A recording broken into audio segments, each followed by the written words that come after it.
As Libyan rebel forces try to dislodge the last pro-Gaddafi holdouts, they are reportedly targeting anyone who they suspect might be a foreign mercenary. ITN's Alex Thompson and his camera crew ran into a group of terrified Nigerian men who say they were just in the wrong place at the wrong time. Watch this. Approaching the vast gates of Khamis base in South Tripoli. Moments later, chaos, fear, terror, as first a few, then up to 9 African men are shoved into a gatehouse, arrested by anti-Gaddafi forces.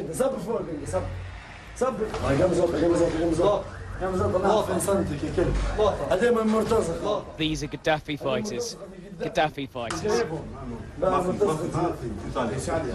They're terrified, sweating, praying, some are crying.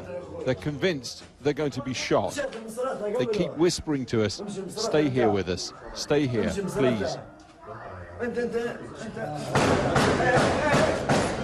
Celebratory gunfire increases their terror. Because we are innocent. We are innocent. We are scared. We are scared. Listen, we're going to stay here because whilst we're here, they're not going to do anything to these guys. Huh? These 9 men insist they're just 9 young men from Nigeria who are trying to get through Africa to Italy for a better life. At this point, the fighters' story that they were found with weapons seems suddenly to evaporate. They're let out. If they see the women, it's okay. That's how we get out of this. A decision to try and film their women nearby to prove they're not Colonel Gaddafi's mercenaries ends it all. They can cool off and go, but what if we hadn't been there? This is a bad time to be a black man in Libya. All right, Alex Thompson reporting there. You saw many of those grown men in tears in fear for their life. But this has been a major problem for foreign laborers who are still in Libya. Many of them have left since the uprising began, but for those who remained, their life is full of fear right now. So I want to bring in Diana El-Tahawi to talk about this. She's a researcher on North Africa for Amnesty International, and she joins me from Tripoli right now. Diana, thanks for your time.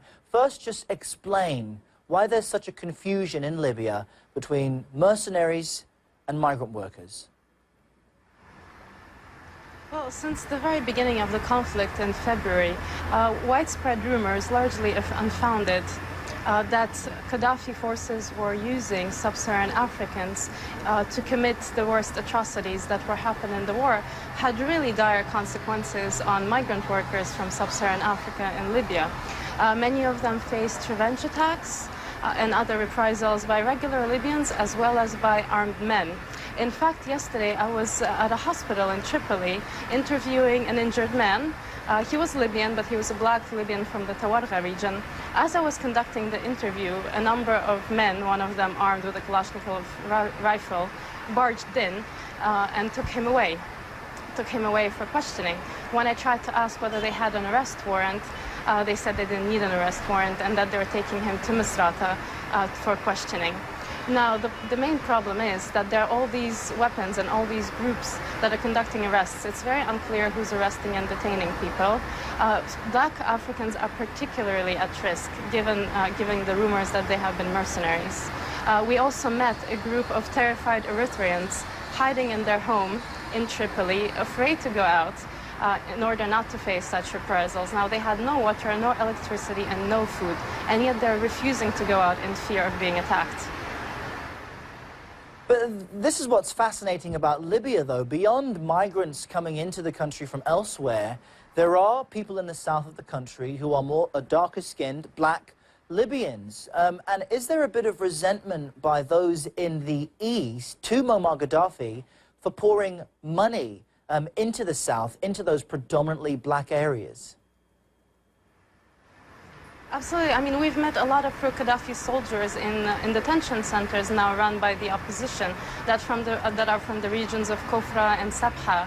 and Mislata, which are predominantly ethnically black Libyans. However, they've told us that their captors don't even believe that they're Libyan. They still call them mercenaries that have been brought from outside to fight their own people. Many of them have told us that the worst treatment in detention centers is reserved for people with dark skin on account of all the rumors that they're foreign nationals who are brought in to fight, to pillage, to commit the worst atrocities against the civilian population. We, as Amnesty International, we've raised these concerns with the National Council to condemn such attacks against sub-Saharan Africans, to show the population that not all migrant workers, not all sub-Saharan Africans are mercenaries, and that they should be protected from torture or other ill treatment.